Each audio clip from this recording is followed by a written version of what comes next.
Hi hello friends, எல்லோரும் எப்படி இருக்கீங்க? எல்லோரும் ரொம்ப சந்தோஷமாக இருப்பீங்கன்னு நம்புகிறேன். இது என்னோடய செகண்ட் vlog, அதாவது இது வீக் டேஸில் எடுத்த வீடியோ தான்.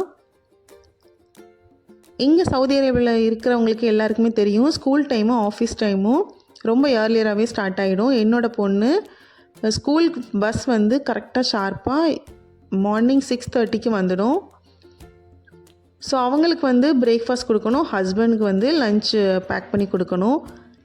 ஸோ நம்ம காலையில் எழுந்திரிச்சு ஹரிபரியாக செய்கிறதுக்கு நான் நீங்கள் வந்ததுக்கப்புறமா இதை தான் ஃபாலோ பண்ணுறேன். நைட்டே கொஞ்சம் ப்ரிப்பரேஷன்லாம் பண்ணி வச்சுக்கிட்டோம் அப்படின்னா மார்னிங் கொஞ்சம் டென்ஷன் ஃப்ரீயாக நம்ம சமைக்கலாம்.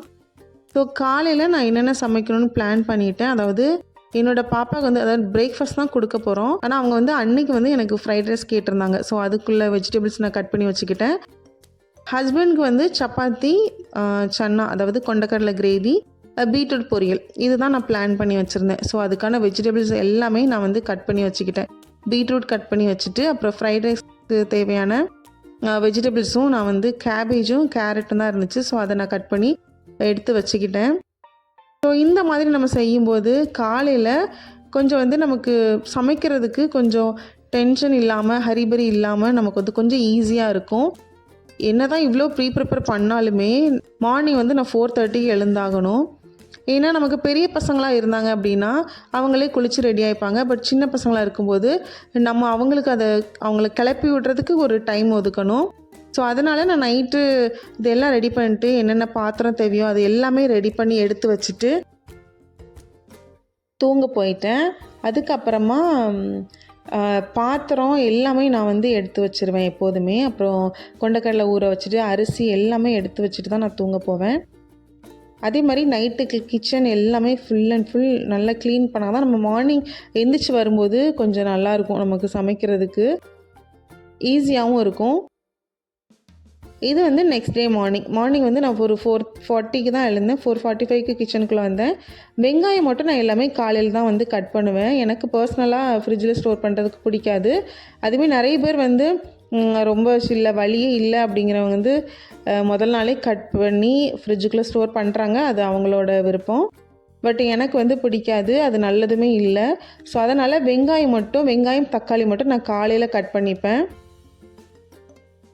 அது ஒரு 2 to 3 மினிட்ஸ் தானே. ஸோ அதனால் அது ஃபாஸ்ட்டாக நறுக்கிக்கலாம். இதில் நான் இந்த கொண்டக்கடலை கிரேவி ஃபுல் ரெசிபி ஷேர் பண்ணியிருக்கேன். கண்டிப்பாக ஸ்கிப் பண்ணாமல் பாருங்கள்.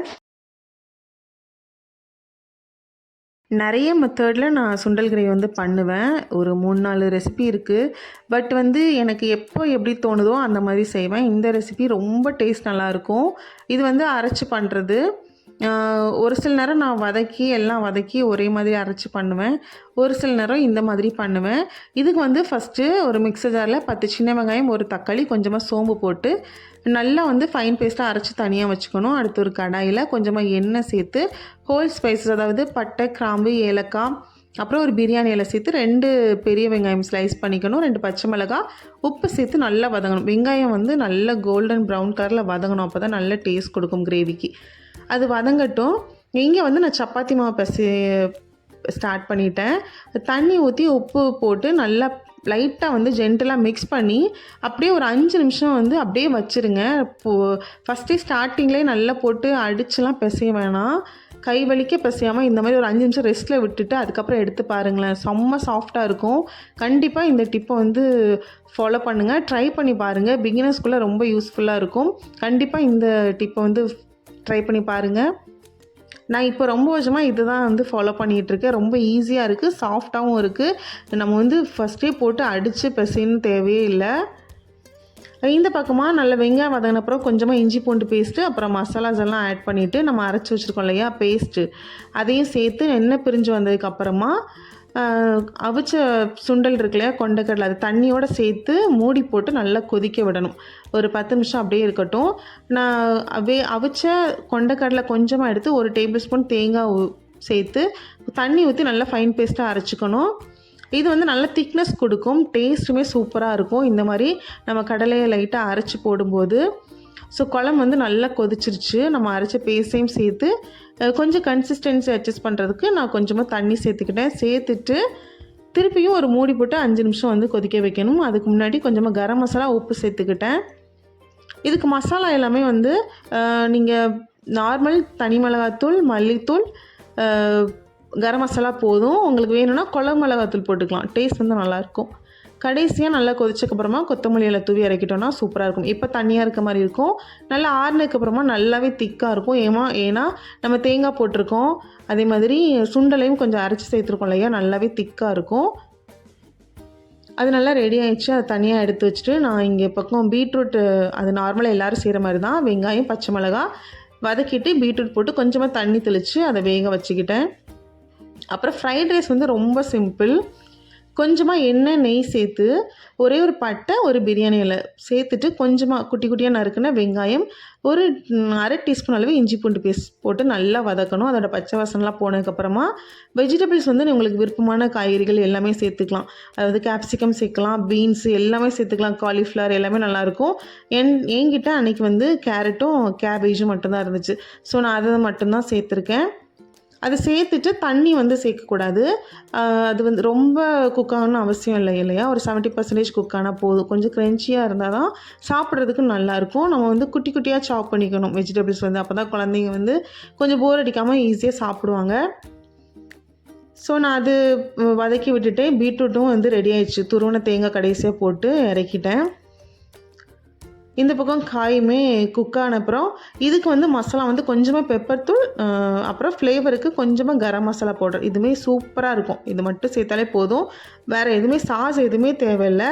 கொஞ்சமாக கொத்தமல்லி எல்லாம் புதினா போட்டு நல்லா மிக்ஸ் பண்ணிவிட்டு நம்ம வந்து ரைஸ் சேர்க்கணும். அவ்வளோதான். இது நான் ரெடி பண்ணி வச்சுட்டு எடுத்துட்டேன் ஃபஸ்ட்டு. அப்புறம் சப்பாத்தி போட்டுட்டு அதுக்கப்புறமா தான் நான் ரைஸ் அதில் சேர்த்து மிக்ஸ் பண்ணேன். ஸோ இது வந்து நான் ஃபுல்கா தான் எப்போதுமே போடுவேன். ஃபுல்கா வந்து ரொம்ப ஈஸி. நம்ம வந்து சப்பாத்தி மாவு தேய்ச்சதுமே நம்ம கல்லில் போட்டுடணும். அதை வந்து ரொம்ப நேரம் வச்சுட்டு போடக்கூடாது. கல்லில் போட்டதும் ஹை ஃப்ளேமில் வச்சுருங்க ஒரு 10 செகண்ட்ஸ். அப்புறம் திருப்பி போட்டு லோ ஃப்ளேமில் வச்சிடணும். அதாவது ஃபுல்லாக சிம் பண்ணிவிட்டு ஒரு 10 செகண்ட்ஸ். அப்புறம் அகெயின் திருப்பி போடணும். போட்டுட்டு ஹை ஃப்ளேமில் வச்சு இந்த மாதிரி ஸ்பேச்சுலாக வச்சு நல்லா ப்ரெஸ் பண்ணி விட்டிங்கன்னா சூப்பராக வந்து இந்த மாதிரி உப்பி வரும், பூரி மாதிரி வரும். இதே மாதிரி ஃபாலோ பண்ணுங்கள். கரெக்டாக அந்த ஃப்ளேம் ட்ரிக் மட்டும்தான் இதில் ஃபாலோ பண்ண வேண்டியது.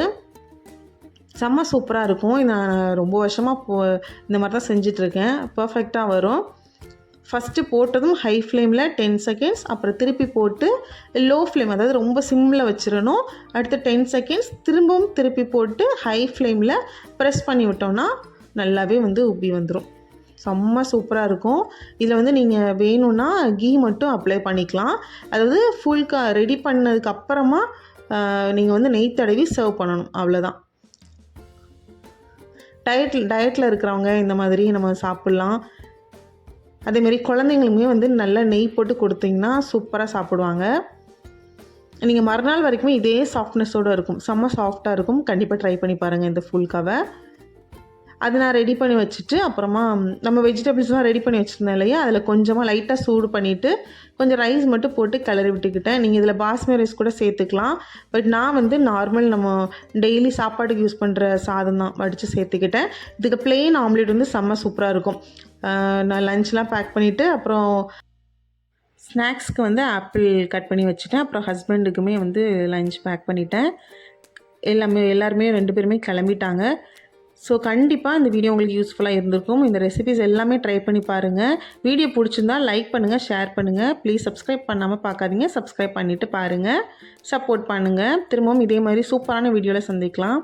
தேங்க்யூ.